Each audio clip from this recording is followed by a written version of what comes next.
आप तो हमने काफ़ी सुने कि काम, क्रोध, लोभ, मद, अहंकार ये सब चोर हैं, ये सब पाप की श्रेणी में आ रहे हैं संत महात्माओं।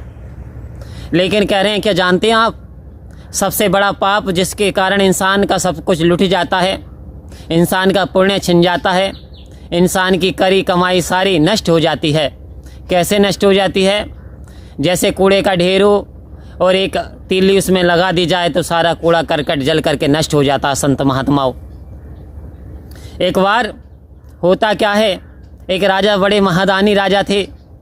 आओ संत महात्माओं, तो राजा महादानी थे, राजा लुटा रहे थे, बांट रहे थे। अंत में एक साधु आ जाते हैं। राजा थक चुके थे। राजा ने साधु को देखा और कहा, इतनी लेट? बोले महाराज कुछ लेट हो गया, कृपा करो, कुछ दान मुझे भी दे दो, मैंने आपका बड़ा नाम सुना है। राजा को थोड़ा क्रोध आ गया और क्रोध में उन्होंने अपने सेवक को भेज के घोड़े की लीद मंगा ली।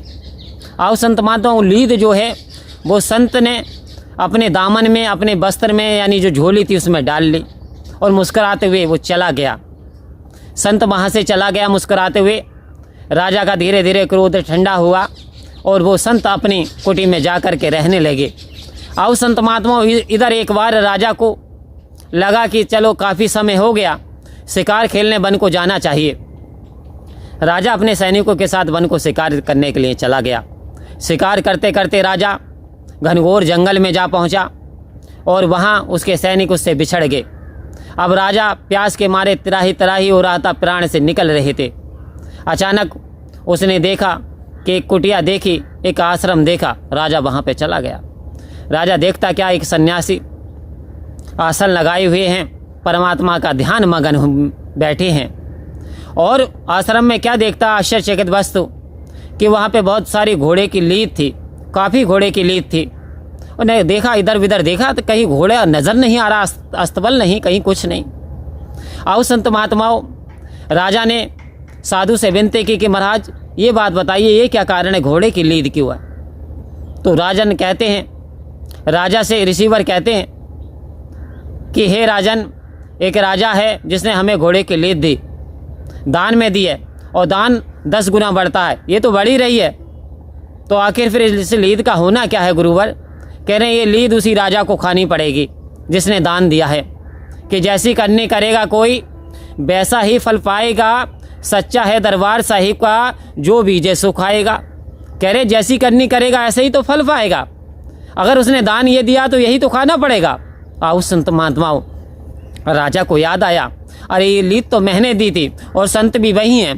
पैरों में गिर गया, गिड़ाने लगा, चीखने लगा। कह रहे हैं महात्मा जी, इससे बचने का कोई उपाय बता दीजिए, बड़ी कृपा होगी।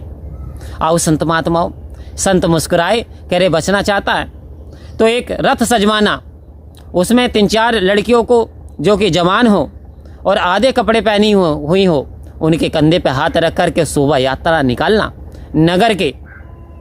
जो जो तेरी बुराई करेगा, जो जो तेरी चुगली करेगा, उसके हिस्से में लीद आती रहेगी। संत महात्माओं, तो चुगली करने की बहुत बड़ी सज़ा है, आप जान कर के हैरत में हो जाएंगे। राजा ने ऐसा ही किया, और राजा ने जब ऐसा किया, रथ सजवाया, नगर में भ्रमण कराया, तो लोगों ने कहा देखो राजा सठिया गया, क्योंकि राजा की उम्र 50 से 55 आ गई, सठिया गया है। जवान लड़कियों के कंधों पे हाथ रख कर के शोभा यात्रा निकाला, इसे शर्म नहीं आती। अब राजा जो है पूरे भ्रमण के बाद में रिसीवर के पास में पहुंचता है तो देखता है कुछ लीद जो है वहाँ ऐसी पड़ी हुई है जितनी उसने लीद दी थी। वो कहता है ये लीद क्यों ख़त्म नहीं हुई? तो रिसीवर मुस्कुराते हैं कि एक ब्रह्मज्ञानी संत उस नगर में रहता है और उसकी बीवी ने तो बुराई की थी, लेकिन उसने कहा हमें क्या पड़ी है, जो जैसा करेगा वैसा भरेगा। तो अर्थात बोले अब क्या होगा?